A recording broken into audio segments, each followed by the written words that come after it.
अस्सलाम वालेकुम dear student.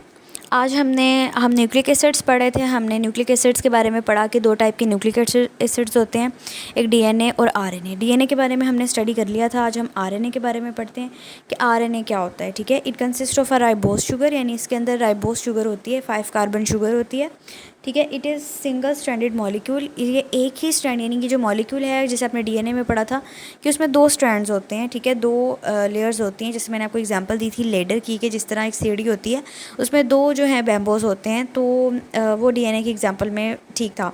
लेकिन आरएनए में क्या होता है कि एक ही आपके पास स्ट्रैंड होता है। ठीक है, इट इज़ रिस्पॉन्सिबल, इसका फंक्शन क्या है, ये नेक्स्ट फंक्शन है इसका। It is responsible for putting the genetic information to work in the cell to build proteins. Its role is like a messenger. अब देखिए मेरी बात सुने, जो भी इंफॉर्मेशन आपकी अंदर, आपके बॉडी के अंदर, आपके सेल्स के अंदर जो भी जेनेटिक इन्फॉर्मेशन है वो स्टोर है आपके डीएनए के अंदर।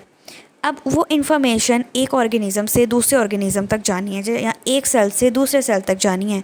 सपोज़ आपकी बॉडी है, ठीक है, आप इंजर्ड हो जाते हैं, ठीक है, और स्किन के सेल्स जो हैं वो डेड हो जाते हैं। अब उसकी जगह पे जब आपकी हीलिंग प्रोसेस होगा तो न्यू सेल्स बनने हैं। आपने पढ़ा होगा कि जब माइटोसिस का प्रोसेस होता है तो उसमें क्या होता है कि न्यू सेल्स बनते हैं। अब वो जो न्यू सेल्स बनने हैं, अगर आपको स्किन से इंजर्ड हुए हैं, ठीक है, बाहर वाली जगह से, तो वहाँ पे स्किन के जो सेल्स होते हैं एपिडर्मल सेल्स होते हैं। अब जो नए सेल्स बनने हैं वो एपिडर्मल सेल्स होंगे, वो स्किन के सेल्स होंगे, उनकी रेजिस्टेंट इस तरह से होगी, वो उनका जो है जेनेटिक इन्फॉर्मेशन इस तरह से होगी। ये आपके जो पहले से एपिडर्मल सेल्स हैं उनके डीएनए के अंदर स्टोर हैं। अब उन सेल से जो न्यू सेल बनने हैं, वो इन्फॉर्मेशन जो न्यू सेल तक पास होगी, जो डीएनए के अंदर मौजूद है, वो किसके थ्रू पास होगी, वो आरएनए के थ्रू पास होगी।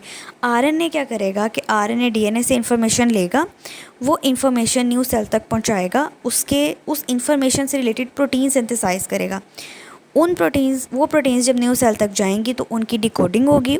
उस डिकोडिंग के अकॉर्डिंग जो है वो न्यू सेल का डीएनए जो है वो अपने आप को डेवलप करवाएगा। ठीक है, यानी जो आरएनए है वो एज अ मैसेंजर एक्ट करता है कि डीएनए से इन्फॉर्मेशन, एक सेल के डीएनए से इन्फॉर्मेशन लेकर दूसरे सेल के डीएनए तक दे आता है। ठीक हो गया। अब नेक्स्ट जो है इसकी फॉर्मेशन है कि आरएनए बनता कैसे है। RNA synthesized by DNA to transmit the genetic information. RNA जो है वो डीएनए से सिंथेसाइज होता है।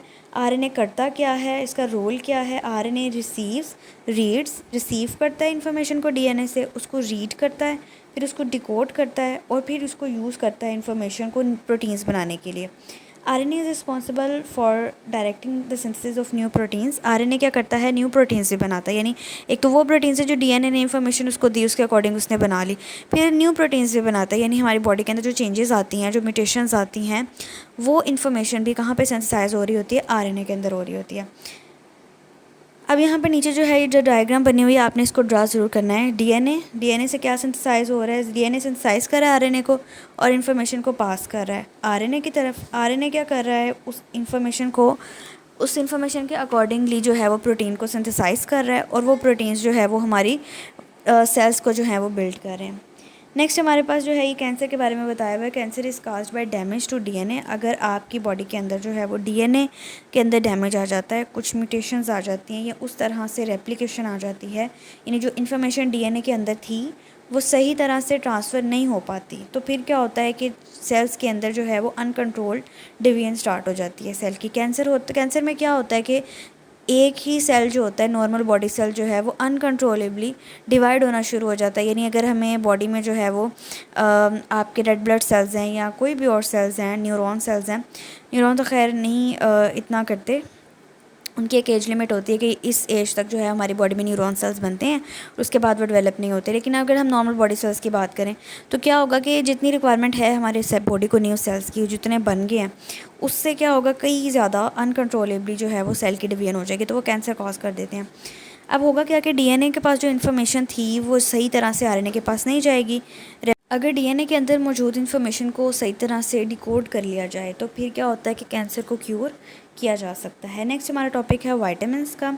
वाइटामिन्स भी जो है एक बहुत इंपॉर्टेंट मैक्रो मॉलिक्यूल हैं। ठीक है, इन 1912 हॉपकिन एक साइंटिस्ट था, उसने 1912 में नोटिस किया कि कार्बोहाइड्रेट, प्रोटीन्स और फैट्स के अलावा दूसरे सब्सटेंसेस भी हैं जो हमारी बॉडी की नॉर्मल ग्रोथ में हेल्प करते हैं। ये सब्सटेंसेस जो हैं हमारी बॉडी को स्मॉल अमाउंट में चाहिए होते हैं, लेकिन ये सब्सटेंसेस हमारी बॉडी को स्मॉल अमाउंट में चाहिए होते हैं, इनको बोलते हैं एक्सेसरी ग्रोथ फैक्टर्स। यानी एक्सेसरी ग्रोथ फैक्टर्स ऐसी चीज़ों को कहते हैं जो हमें चाहिए तो बहुत स्मॉल अमाउंट में होती हैं, लेकिन उनके बगैर हमारा गुजारा नहीं होता, ठीक है। यानी अगर वो हमारी बॉडी में ना हो तो वो डिफरेंट डिफॉर्मेशंस, डिफरेंट डिजीज़ हमारी बॉडी में जो है वो कॉज कर सकते हैं।